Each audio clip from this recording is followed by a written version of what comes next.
Brexit has divided opinion for years, yet, as the UK follows up and secures deals with countries outside of the bloc, one expert demanded that doomsayers should hold their fire as Britain will be just fine in an archived report.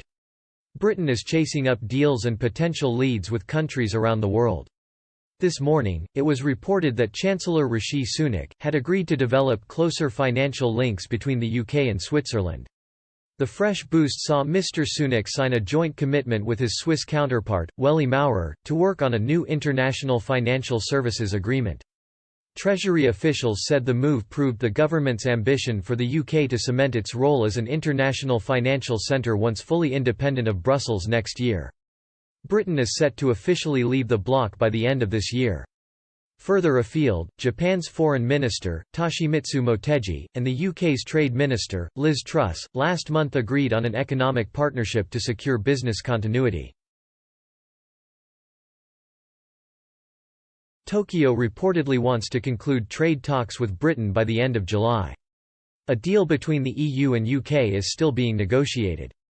Should one fail to be drawn up by the end of the year, either side will trade on WTO terms. Much controversy has surrounded a deal and Britain's exit, and whether the nation will be worse off for it.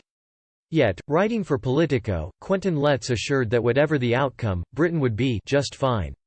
Writing just before Parliament voted to delay Brexit on March 29, 2019, Mr. Letts explained that it is in uncertain times, similar to the present day, that pessimists tend to prosper. He said, critics and doomsayers are agitating more noisily as the prospect of the UK leaving without a deal becomes more likely. We're being told British shops will run out of food and medicines, aeroplanes will be grounded, and the economy could shrink by as much as 8%. That's the Bank of England's worst-case scenario if we leave the EU without a deal in place. Officials in both London and Brussels are talking publicly about contingency planning, while Labour and pro-EU Tory MPs have repeatedly pressed May to rule it out.